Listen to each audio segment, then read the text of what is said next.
If you think the woods are peaceful, you haven't been where I've been. My name is James, and I spent the better part of a decade living out of a pack, chasing quiet places no one else seemed to care about.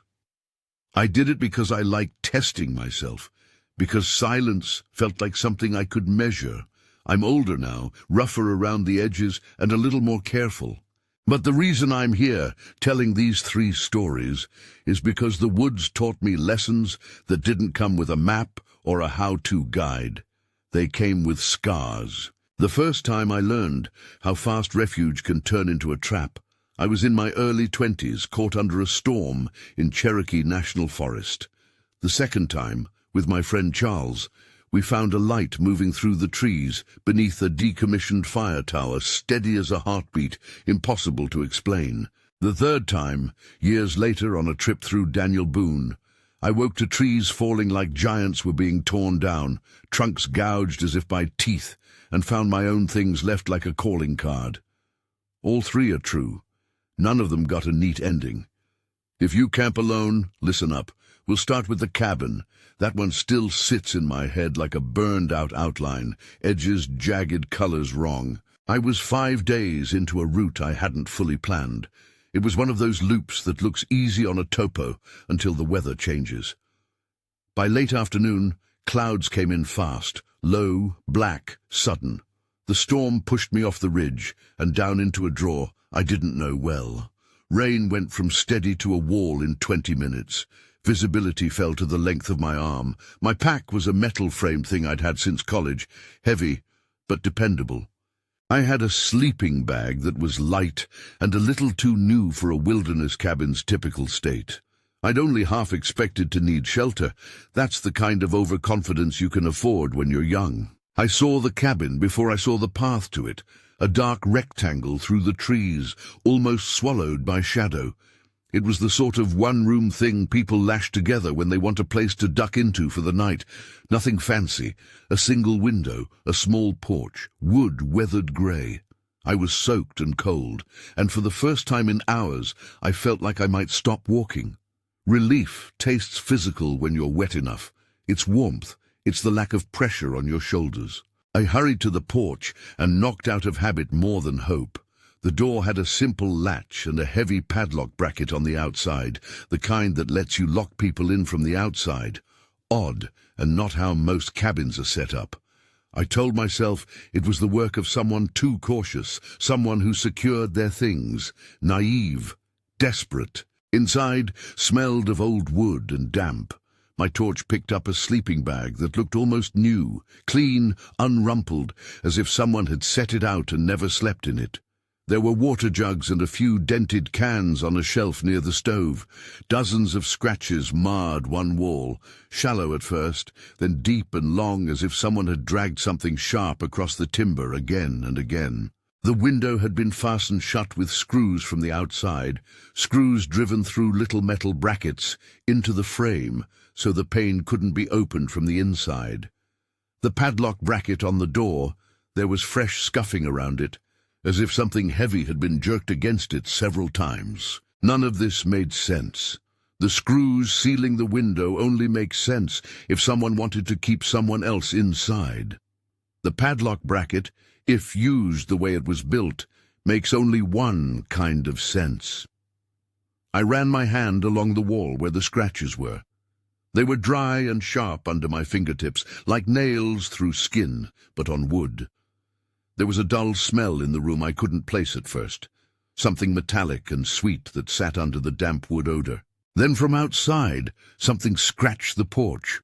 Not the light tapping of a branch, it was deliberate, fingernails or something like them dragging across the wood, slow and methodical. My mouth went dry.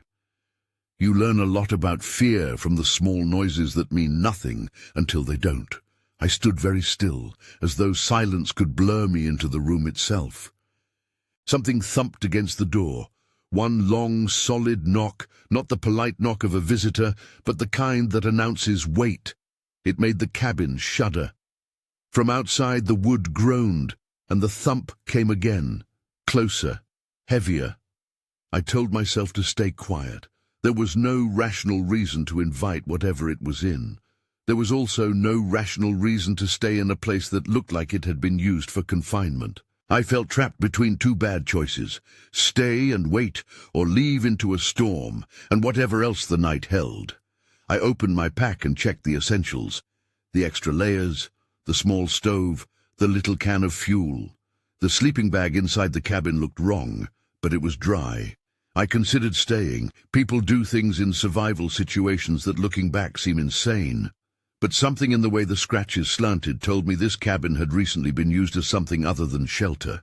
I unhooked the door latch and eased the door open an inch to peer out. Rain hissed like a whisper, and the woods beyond were a wall of black and grey. The porch light was... There wasn't a light, just shadow and rain. The thumping had stopped. For a moment, everything was still enough to make your ears hurt. Then glass shattered. It happened so fast I had no time to think. The sound of a window giving way is abrupt, bright, like a shout. I saw splinters fly and a hand forcefully breach the frame. Whatever entered came through the window with a movement like an animal and a human hand at once. I don't know how it happened. I only know the room filled with smoke almost immediately. It was the thin, sharp smoke that burns your eyes and makes your throat clamp down. There was a smell that went beyond wet wood, like a cheap fuel burning, gasoline or something similar. The small stove on the corner flicked to flame as the room caught. I lunged toward the door. I'd already suspected the padlock bracket might be used to anchor a lock from outside. Now that suspicion turned into panic. The door was jammed. It didn't give under my shoulder. It was like trying to budge a boulder. I shoved, kicked, and felt the wood resist. Whatever pressed on the door from the other side used weight, not tools. The flames climbed quick and mean, and for a terrible bright second, the cabin was all orange and sound. I remember the heat before the pain, the kind of heat that feels like someone is trying to peel you out of your clothes. There was a slap at my back, hard, and someone or something hit me and sent me over the porch rail. I went down, rolled, and the world slid into a chaos of rain and smoke and pain. I must have crawled because the next thing I remember was the ground under my palms and the taste of metal in my mouth. I heard voices far off, or maybe I imagined them, yells that might have been my own. I hid under a fallen log and stayed as still as I could. The rain made a steady roar that helped mask my breath. In the minutes that followed, I tried to remember the logarithm of survival: get away, put distance, treat wounds. My hands were hot and raw where I'd been burned. My jacket had caught flame at one sleeve and gone out. I could feel skin blistering, but nothing about it was cinematic. It was ugly, practical pain. Eventually I crawled, stumbling, toward the only direction that looked like trail, a faint path that led back up the ridge. I don't know how long I walked. I remember stubbing my toe on roots that felt like ribs in the dark, and a strange, numbing sort of fury that kept me moving. I woke up at the trailhead. That sentence is ordinary in the telling and impossible at the moment it happened. 1 second I was hollowed and exhausted. The next, there were lights from a park lot, someone's voice asking my name. I was taken to a local hospital. The burns were bad enough for stitches and a few days under care. They were not immediately life-threatening, but they were close enough to a line I only knew afterward existed. I spent a week in the hospital more because the shock had lodged in me than because my wounds were catastrophic. The police came by, took a statement, and then didn't come back with anything I could use. They were polite but flat. "No suspects," the officer said. "We'll check the area." That turned into nothing. There were no prints that stuck, no leads that went anywhere. They catalogued my injuries, asked for dates, and left it at that. The cabin? By the time I could get any kind of permission to go back, it had been stripped bare for safety, an official board nailed over the window, a sheriff's tape fluttering like a limp flag. I stood across a small clearing and looked at that board a long time and felt something hollow and cruel settle in my chest. What haunts me is not the fire itself. Fires happen. people make mistakes. What never made sense were the screws from the outside, the sleeping bag that had not been slept in, the padlock bracket meant to lock someone in. Those design choices suggest someone had been using that place to hold people, or to keep someone out, which means someone had planned where to keep what they wanted. And then there was the way the fire smelled, like accelerant.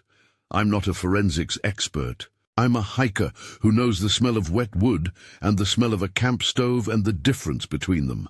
That smell was wrong. It lingers in the back of my throat whenever I close my eyes. After the hospital, I did what a lot of people do when they've been pulled through something ugly. I made a decision in the white light of recovery that felt safe at the time. I vowed, loudly, to myself that I would never again go out solo. I said it like a promise, as if words could armor me, but promises like that are soft and brittle. I kept that vow for a while. The woods were new to me after that. The map of what I trusted had been redrawn, the lines colored in by fear. Sometimes I replay the moment the window broke over and over, as if repetition could make sense of randomness. I ask how an attack like that could be so swift and coordinated, how a fire could be arranged to explode so fast. I ask how someone could set up screws to close a window from the outside, to make a box with no exit from the inside. But every answer circles back to the same open-ended thing. I don't know. The police didn't press or couldn't. Evidence blurred in rain. People who live around the edges of wilderness can be private to the point of secrecy. I assume a lot of things now that I used to laugh at, like why someone would want solitude so bad they'd build a prison for it.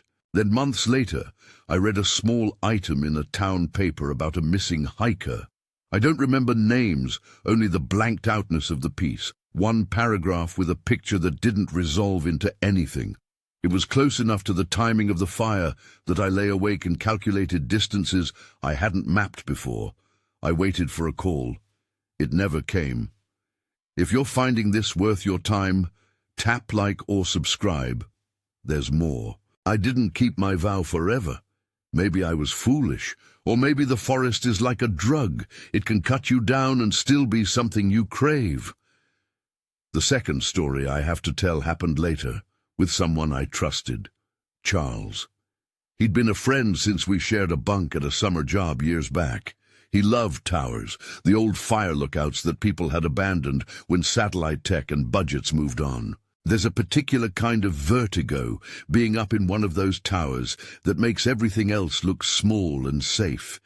You feel above the world, and for a few hours you can pretend you're looking down on civilization the way a bird does. We found a tower off a skinny spur road in an indefinido part of forest, less traveled, the kind of place you only get to if you don't mind rough tracks and a little gravel in your tires.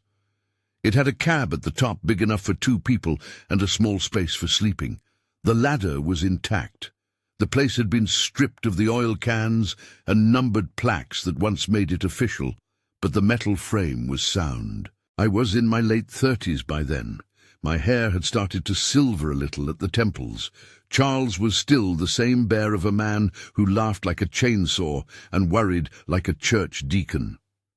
We climbed up in the late afternoon and settled in for what we thought would be an easy night. A bottle of water, a small stove, a lot of wind and sky. From up there the view is honest. You can see for miles on a clear day, ridgelines like slow waves, creeks threading through dark growth, the smudged lights of some town far off. We set a small stove on the floor, stretched out our sleeping bags near the windows, and joked about how nice the bed felt compared to our usual ground.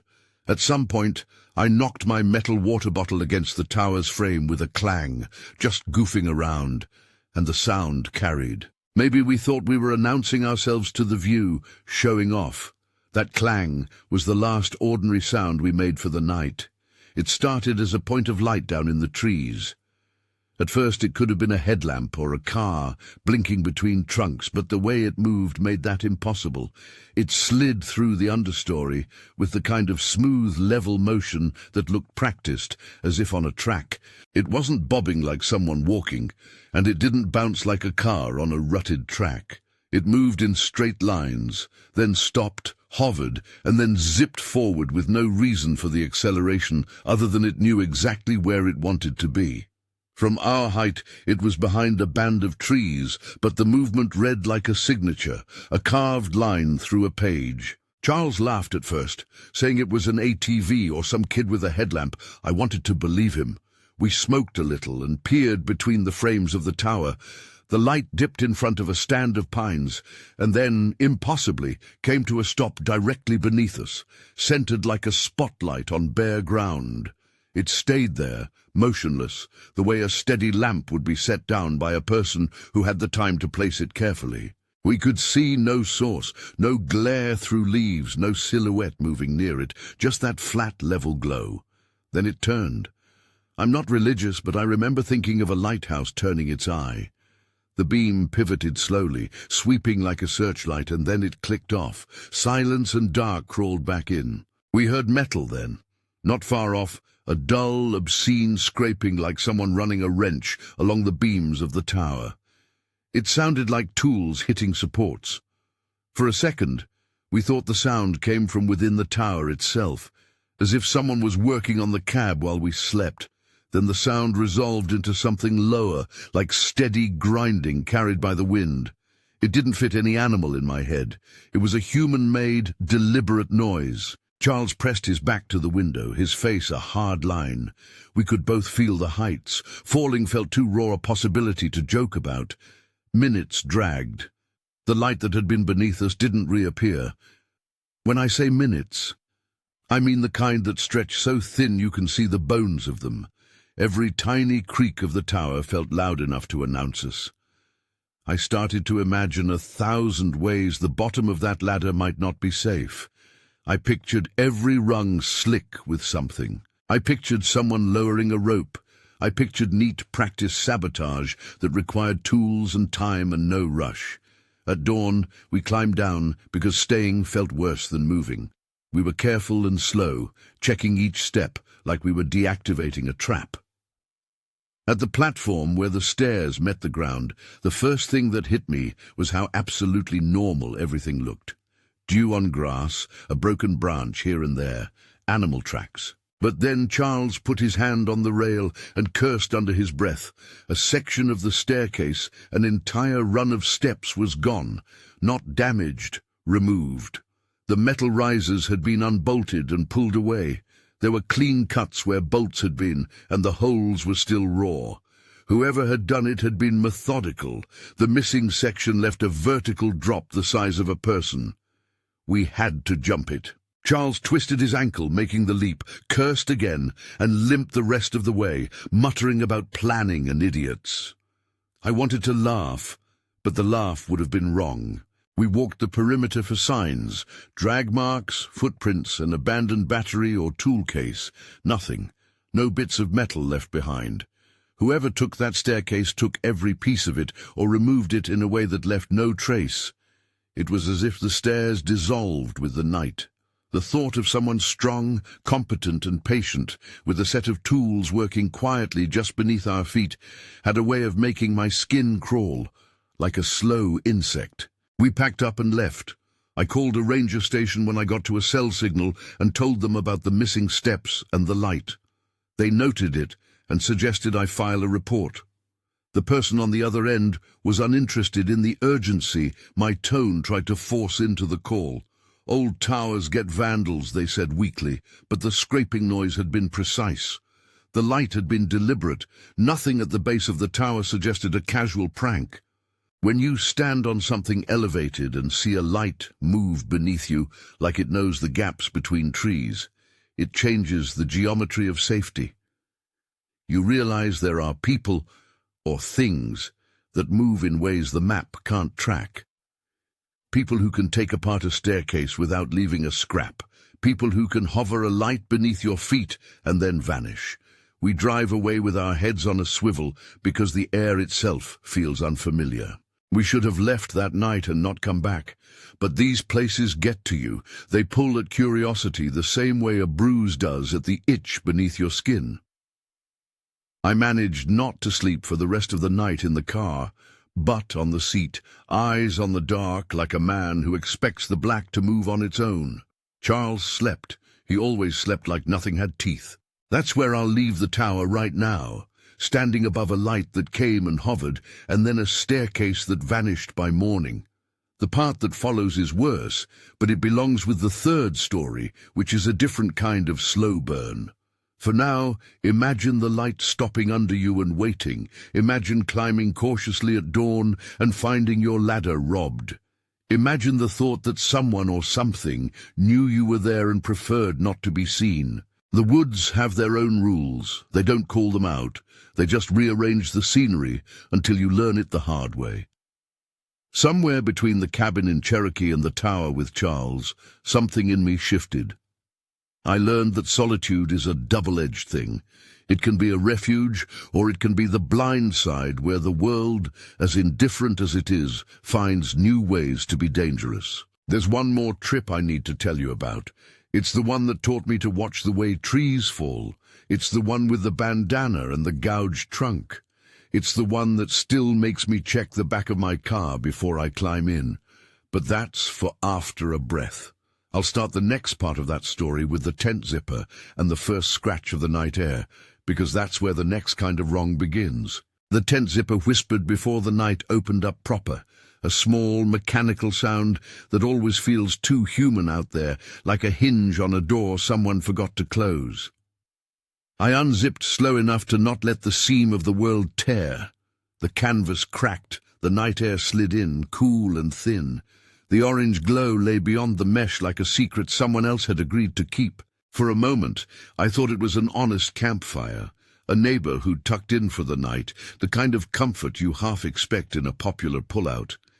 But the clearing where it lit was tight and low, a pocket between saplings and laurel. I crawled out on my knees and let my boots touch damp earth. In the dawn-lit hours the next day, the place where the glow had been showed nothing in the ash pattern I expected. No neat ring, no charred log, just a scatter of tiny black dots that looked more like embers fallen from a cigarette than a built fire. I walked the perimeter and picked at the duff with a branch. Nothing, no footprints circling a hearth, no tin can, no sign of human bedding. The emptiness felt like an omission.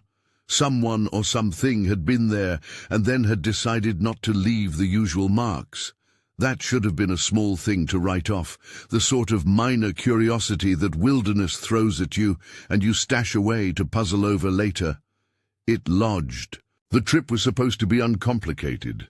3 nights, a loop that finished at a gravel lot, the usual kit. Tarp, sleeping bag, small stove, food wrapped in plastic, a rifle I kept unloaded unless I was hiking through thick country. I carried a blue bandana for sweat and signal and a faded carabiner clipped to one hip for convenience. On a long trip, you learn to like small comforts. A book you don't read, a penknife, the particular weight of a stove can. That stuff becomes part of the shape that keeps you human when the forest is otherwise indifferent. The second night, long after I'd zipped into the tent and convinced my eyes to close, something large moved out in the dark. It wasn't the rustle of a deer. It was deeper than that, an impact sound that resonated like a log being dropped from a height, a concussion that rolled through the ground.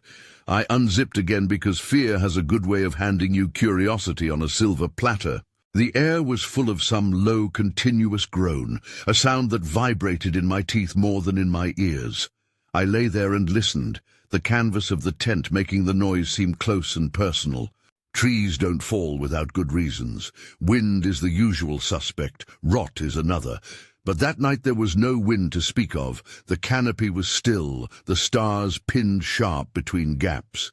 And yet from 3 different directions, spaced like a bad metronome, trunks came down with a sound like a living thing being felled. The groan preceded each fall, a long, impossible moan that made the hair on my arms stand up. The forest, which usually speaks in small habitual noises, the crack of a twig, the whisper of a raccoon, was emitting this sustained, low register that felt intentional. I left the tent. My breath steamed in the beam of my headlamp. The trail forked. The terrain fell away into a hollow where the first tree lay, half upended like a toppled column. The trunk was gouged out along one side, a raw, ragged wound where the bark had been stripped in long, peeling ribbons. The wood beneath bore marks that weren't fresh, clean breaks from rot. They looked as though something had eaten at the trunk in measured bites. I knelt and ran my gloved hand along the groove. The surface left dust on my fingertips. Wood turned to powder by force or tool, but the pattern of the marks didn't match teeth or the usual fungal decay. The bark had been peeled with purpose and aggression. That was the part that made my training and my gut crosswires. I have seen tree damage. I know what a storm does, what beetle kill looks like, what a beaver will take. This was none of those. The gouges were too neat for a storm and too rough for an animal. They had the kind of linear insistence you see when something with hands and intent has been at it. But there were no footprints around the base, no trace of where a tool might have been dragged. For every oddity you find out there, there's usually some practical explanation, except when there isn't. When I stepped back from the trunk, something caught my eye half buried in leaves, just off to the side. A flash of blue, the exact color of the bandana I kept folded in my pocket. My stomach tightened. I picked it up. It was crumpled, damp, and smelled faintly of the forest floor. Near it, tucked under a clump of moss like a sloppily placed offering, was my carabiner. It was still clipped to nothing, its gate closed as if it had never been used. The metal had a fine line of scrape across its spine, like something had taken it and set it down hurriedly. Finding those things was a clean, ugly confirmation that whatever had been here had come near my camp. That's a particular kind of violation that worms under your skin. When someone has handled your stuff, when a piece of you turns up in their space, it flips the ledger. You move from being merely observed to being targeted. I tell myself 1,000 times that this is the wilderness. Things happen, stuff shifts, you lose small items, but the bandana in the leaf litter explained in a way the gouged tree alone could not. There was a track, but it wasn't a footstep. It was an impression of shape, where something had pushed away leaves to leave a hand-sized void, and in that void, someone had laid down my things like a signature.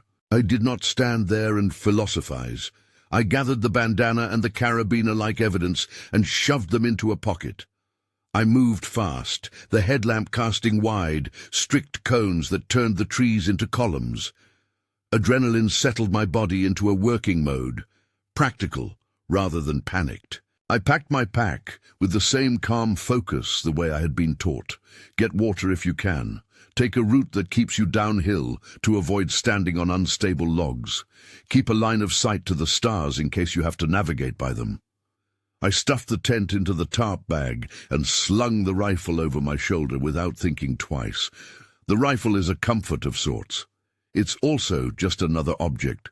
It doesn't guarantee safety, but it gives you an option when you otherwise have none. By the time I slid behind the wheel of my truck, dawn was a smear in the east. The drive out was a string of low-speed, nerve-managed turns. Each shadowed pull-out made me slow like someone looking for a shape they don't want to see. At the ranger station I was hot and tired and running off a small, keen fear that feels different from pure terror. It's a workmanlike alertness that wants answers. The ranger on duty took my statement with the same polite attention I'd gotten after the cabin fire. I told him about the gouged trunk, the low groan the night trees made, the bandana and the carabiner.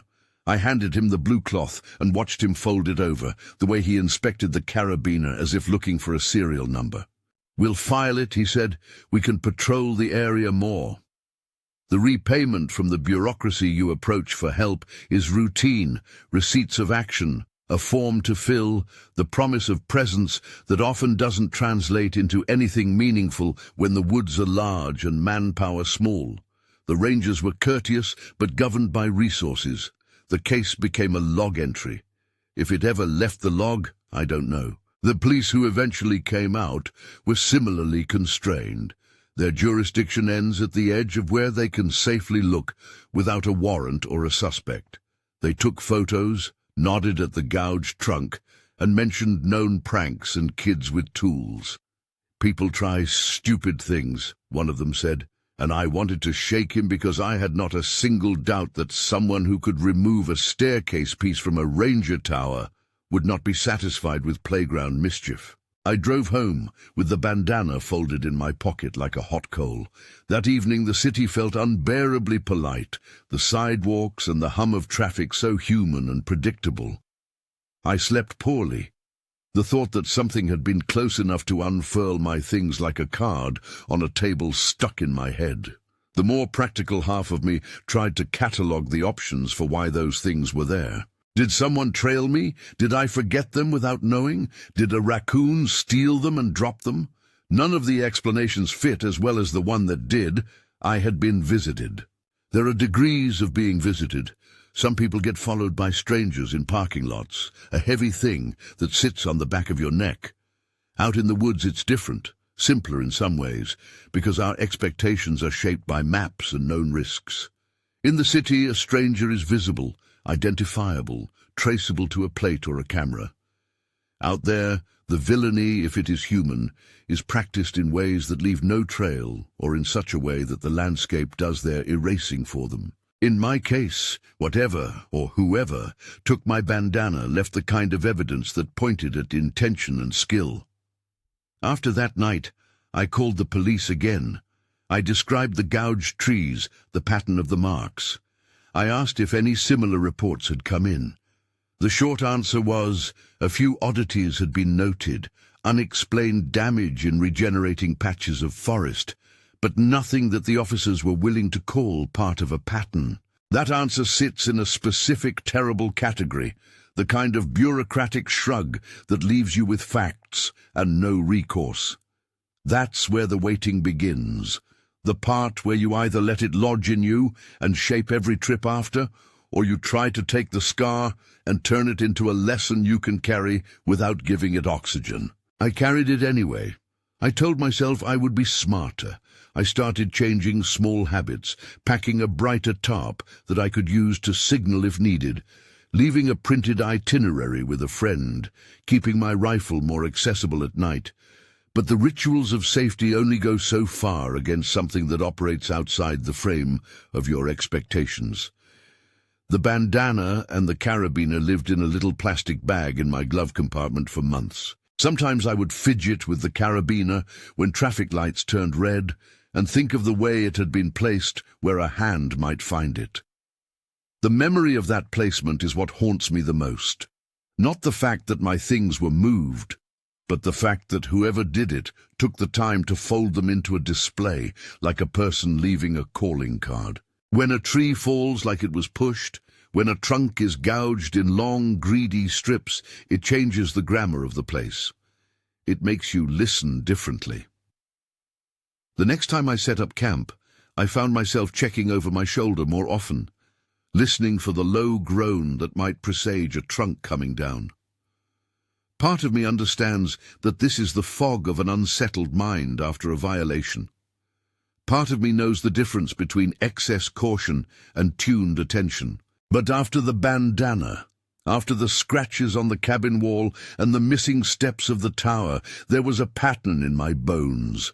Small items show up where they shouldn't. Structures are rendered unusable by removal or sabotage, and lights appear and disappear with a mechanical patience. They are not identical events, but they fold into one another like the edges of a map. I drove home initially thinking the worst was a human problem. Somebody with a set of skills and a terrible patience. Maybe a person used to moving around the backcountry without being noticed. Then I started to consider that maybe it wasn't about a human at all. Not because I believed in monsters, I don't, but because the marks and movements sometimes felt like they were made by agents who observe human behavior and act in ways designed to upend it. That ambiguity is the worst part. The unanswered questions are what stays behind when the campfires go cold. After those three things, in Cherokee, in the tower, and under the trees in Daniel Boone, my relationship with the deep woods changed. I still go out sometimes. You don't spend a life in the open and then stop the way someone turns off a faucet. The itch remains, but the vows I make are different, and the checklist I run through in my head before I leave the road is longer. I don't camp solo for as many nights now. I sleep with a method to my exits. I leave packs staged so I can move faster. I make sure someone knows my route. I carry a small satellite beacon when I can. None of that makes a person brave. It simply makes them practical. The police never connected the dots between the cabin fire and the other incidents. There was no neat line tying the missing staircase to the gouged tree, no arrest, no satisfying report, just a series of little files that, when you stack them in your head, make a map that you can't take to anyone who won't look at the space between the reports. The local papers ran small items now and then, usually filed under the mundane: vandalism, missing hikers, storm damage. The more sour part of this life is watching how human systems treat anomalies. They love the catalogable. They balk at the shivery collage. Maybe you're listening and you want to know what to do. I will tell you what I tell my friends. Don't be careless. Let someone know where you plan to be. Carry a way to call for help that doesn't rely on cell towers alone. Bring more than a single fuel can, and make sure your sleeping bag is easy to move out of if you need to bolt in a hurry. Those are practical things. They don't guard against the inexplicable. They only give you more options when the world rearranges itself. The thing about the woods is that they don't owe us an explanation. They were here long before our maps, before our rules. Sometimes they rearrange themselves in ways that break our assumptions and never explain why. What haunts me is that all three of the episodes I'm telling you, getting trapped in a cabin that burned, a light that hovered under a lookout, and my personal effects left like a note beside a gouged trunk, share the same refusal to resolve. They end with a question mark stuck deep into the small of your back. I still wake at night and imagine the window breaking, the way the fire leapt into life in that cabin. I still see the way the beam under the tower stopped and waited, as if someone below had paused to see the world from one spot until the morning came to their liking. I still think of my bandana unfolded like a flag on the floor beside that mangled tree. These are memory anchors. They weigh differently as time goes on. Sometimes they dull, sometimes they sharpen. Mostly they sit there, patient, ready to pull at you when you start to think the woods were safe without conditions. If there is any comfort in this, it's that I am not the only person who has pockets of the world that don't add up. Stories like these are small, communal remedies. You tell them, someone else recognizes a piece of their own experience in your words, and the shared recognition makes the edges less sharp. That's why I'm telling you these three things the woods taught me. Not because I have answers, because I don't. Because unresolved things leave you with lessons of a different sort. They teach you humility about your place in a landscape that can seem at once indifferent and intensely attentive. I suppose I could end on a stern note about never going alone, about how the world is full of people who mean harm. But that isn't true either. The deep places still give you space to think, to be, to recover from the noise that our modern lives make. They also contain a small, rough truth. Solitude is a privilege and a risk. The privilege is that you get clarity when you're out there. The risk is that the world out there does not necessarily conform to human sense. These three stories are my ledger of that truth. I don't tell them to scare you into living a life of avoidance. I tell them so you'll carry different habits.